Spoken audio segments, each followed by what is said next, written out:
어쨌든 내일 1대1 마수 토론의 포문은 김문수, 한동훈 두 사람의 맞대결입니다. 특히 김문수 후보가 한동훈 후보를 지목한 배경도 꽤 궁금한데요. 그 화면도 저희가 준비를 했습니다.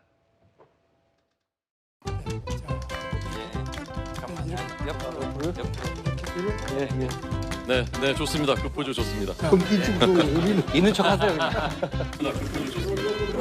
여기 없어. 있는 척. 자, 우리가 저는 한동훈 후보님과 함께하겠습니다.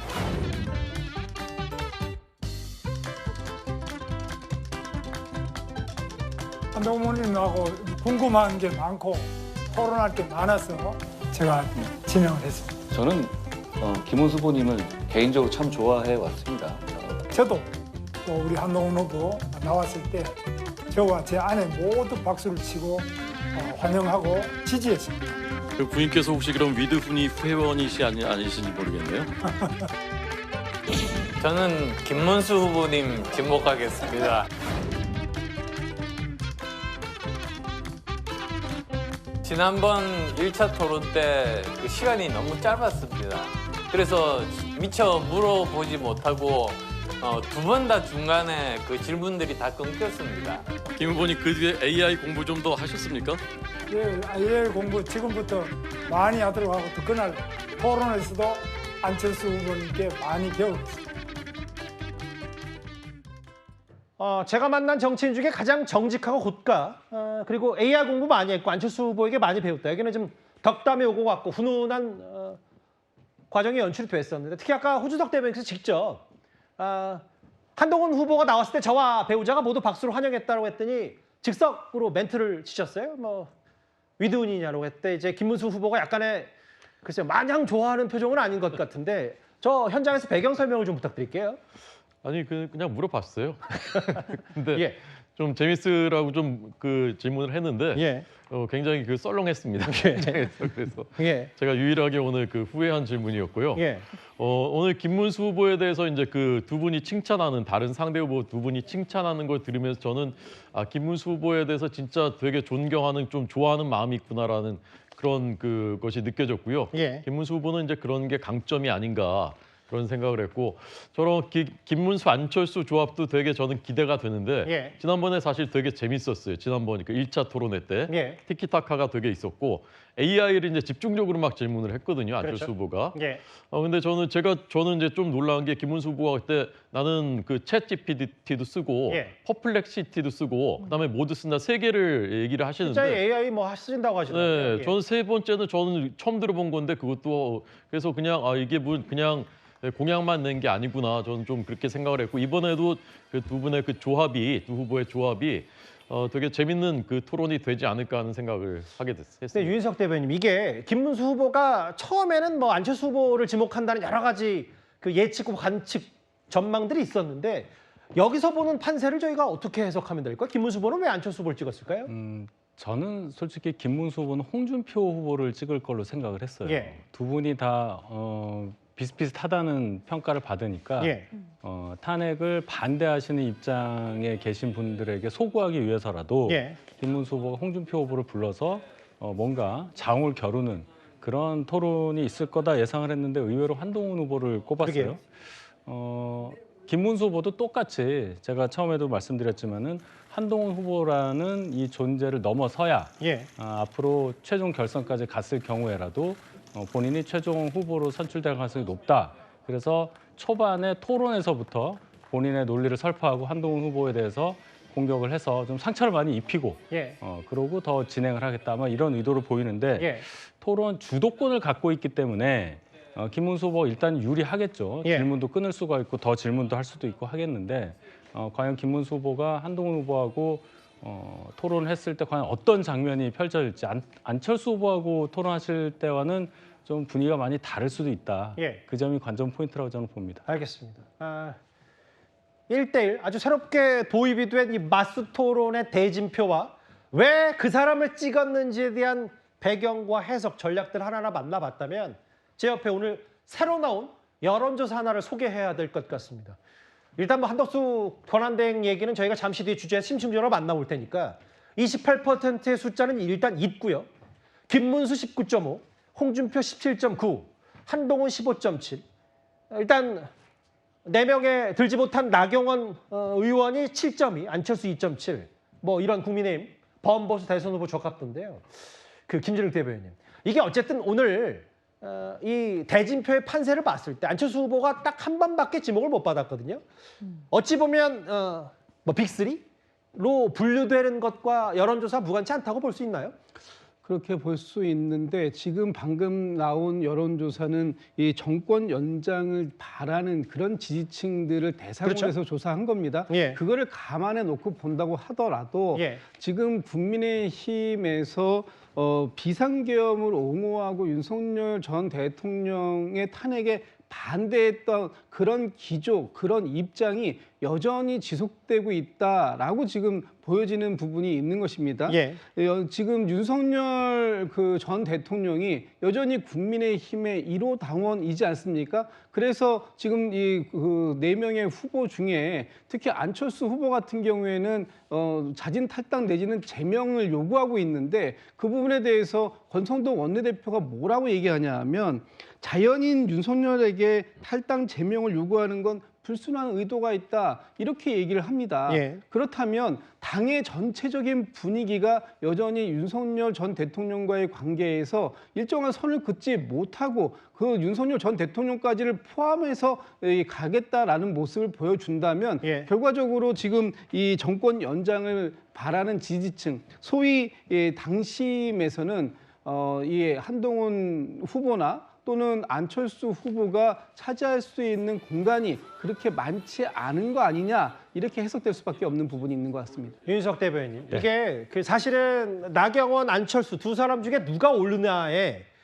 가장 영향을 받을 사람이 바로 한동훈 후보 아니냐라는 평가들이 많아서 왜냐하면 물론 뭐 여기 나경원 후보는 이제 대선 주자가 아니게 됐습니다만 나경원 후보가 올라왔을 경우 이른바 빅3 중에 김문수, 홍준표 두 사람 중 거를 누군가는 이제 깎아먹을 수 있는데 안철수 후보가 일단 여기 지지율에서는 크지 않다고 하더라도 깎아먹을 사람이 없다는 거에 대한 여러 가지 고민 이게 내일 토론에서 좀 나올 수 있는 거예요. 이 빅3 지지율을 어떻게 판단하십니까? 애초에 나경원 후보가 올라오실 걸로 생각을 해서 한동훈 후보가 이제 탄핵 찬성하는 쪽에서 혼자니까 예. 뭐 손해 볼 거 없다 이렇게 생각을 했다가 예. 안철수 후보 오니까 그러면 나눠 갖는 거 아니냐 이런 얘기가 있어요. 예. 뭐 그런 측면도 있겠는데 저는 조금 다르게 봅니다. 어떻게 해요? 지금 저 여론조사를 봐도 예. 정권 연장 지지층이라고 해서 저희 지지층 정도의 분들을 대상으로 한 여론조사인데도 예. 벌써 나경원, 안철수 저 순서가 완전히 바뀌어 있지 않습니까? 그러게요. 예, 많이 차이가 나게 바뀌어 있어요. 물론 근데 1차는 뭐 역선택 방지 조항이 있고 완전 국민 경선입니다만 또 그런 변수가 있다. 그러니까 정권 연장을 찬성하시는 분들과 유사한 분포에 있는 분들을 대상으로 한 저의 1차 여론조사 그 경선이었잖아요. 예. 근데 거기서 나경원, 안철수 순서가 바뀌었는데 이 조사에서 보면 이게 또 다르단 말입니다. 이제 이런 걸 보면 저희 실제로 투표에 임한다고 볼 때 예. 실제로 의사표시를 당에 대해서 하시는 분들 실제 투표 효과와 같은 의사결정을 할 때는 예. 좀 다르다 일반적인 여론조사와 그렇게 볼 때 저희 당의 이 후보 결정에 의사표시를 할 수 있는 유권자분이라고 할 수 있는 분들은 예. 아마도 이제부터는 전략적인 판단을 하시는 게 아닌가 이런 생각이 듭니다. 전략적인 판단이라는 건 민주당 뭐 이재명 대표가 유력합니다만 유력해 보이는 이기는 선택을 할 수밖에 없는 전략적 선택이다. 그렇죠. 지금까지는 편의상 탄핵의 어떤 상처, 탄핵에 대한 어떤 그 가슴 아픔 예. 이것을 의사표시하는데 좀 드러냈었다면 예. 지금부터는 이제 4명이 갈려져 있는 상태에서부터는 자 이제 현실이다. 대선이 얼마 남지 않았다. 상대가 정해져 있고 무조건 이겨야 하는 선거인데 그럼 예. 어떻게 해야 되느냐. 이런 생각을 하다 보니 나경원 후보처럼 강성 윤 대통령과 또 윤 대통령 지키고 탄핵을 반대했던 분보다는 앞을 좀 볼 수 있는 분, 탄핵과 좀 거리가 멀고 윤 대통령과 거리가 좀 먼 분을 택했다 이런 해석이 가능하잖아요. 예. 그럼 이제 2대2가 됐을 때는 안철수 후보가 아마 지금처럼 굉장히 센 발언을 할 겁니다. 그렇게 되면 4분이 이제 토론을 쭉 하실 텐데 예. 그러면 토론 분위기 자체가 이 탄핵을 어쩔 수 없이 할 수밖에 없었고 계엄을 반대하고 윤 대통령과 거리를 좀 둬야 한다는 분들의 의사표시할 수 있는 공간이 넓어진 상태에서 한동훈 후보도 얘기를 할 수 있고 이렇게 본다면 뭐 표를 서로 나눠 가질 수밖에 없는 불리한 상황이라기보다는 더 탄핵에 대해서 조금 더 할 수밖에 없었다. 이런 분들의 의사가 더 국민들께 효과적으로 전달되는 환경이 조성됐다. 저는 그렇게 봅니다. 그러니까 이제 어제 1차 경선 결과 나경원 후보가 탈락하고 안철수 후보가 올라간 걸 두고는 뭐 윤석열 전 대통령과 거리 두고 이런 정도의 신호 아니냐로 해석하는 분들이 많았었는데 그런 의미다. 실제로 어제 그 저녁에 발표됐던 6시 한 42, 3분쯤이었죠. 4강 진출자 발표 때 안철수, 한동훈 두 후보는 어디서 뭐라고 했었는지 저희가 그 화면을 준비했거든요. 안철수 후보는 저한테 직접 들으시는 건데 김문수, 안철수, 한동훈, 홍준표 이렇게 네 분이 진출하셨습니다. 축하드립니다. 네, 감사합니다. 국민 여러분, 당원 여러분, 진심으로 감사드립니다. 저는 여러 가지 면에서 이재명 후보와 상대해서 이길 수 있는 그런 후보라고 생각합니다.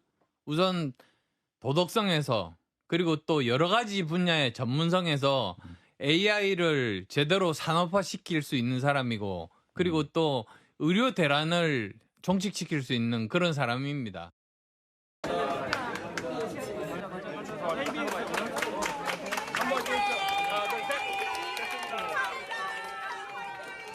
축하합니다. 못 봤어요. 안철수 후보 올라가면서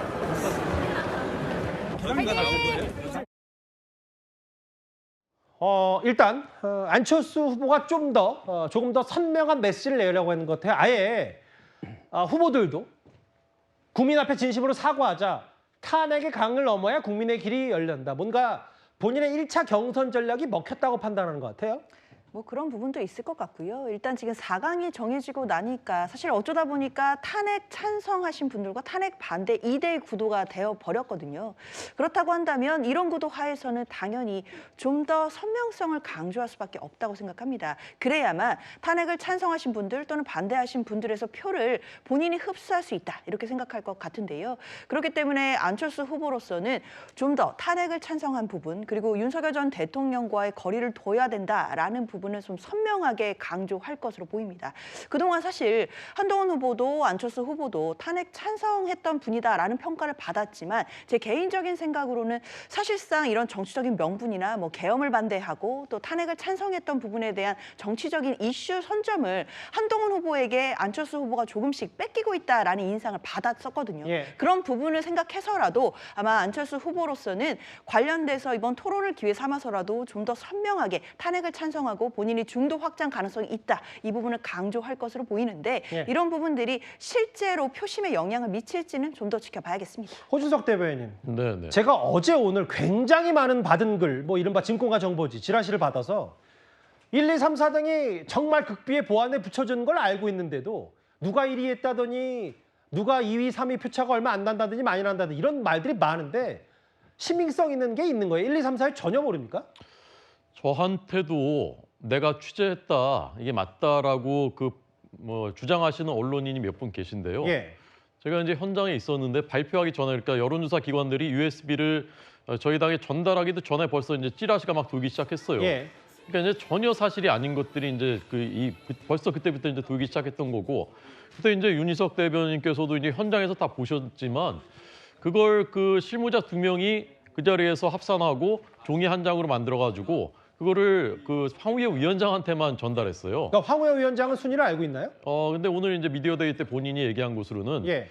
굉장히 깨알 같은 글자로 숫자가 적혀 있었고 예. 그래서 본인은 자세히 보지도 못했다. 에이, 그리고 거짓말. 예. 바로 가져갔다. 예. 본인은 뭐 순위까지는 아실 수 있었을 예. 것 같아요. 제가 볼 때. 예. 근데 다른 사람들은 진짜 아무도 보지 못했어요. 저도 바로 옆자리에 있었는데 예. 아무도 못 봤거든요.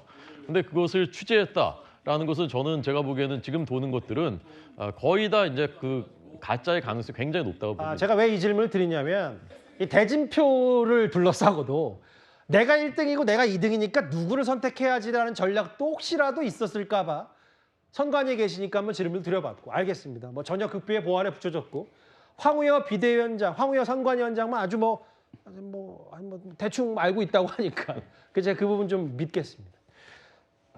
첫 번째 이슈는 저희가 내일 모레 이틀간 이곳 채널A에서 진행이 되는 1대1 마스토론 대진포 확정됐다는 소식 전해드렸고요.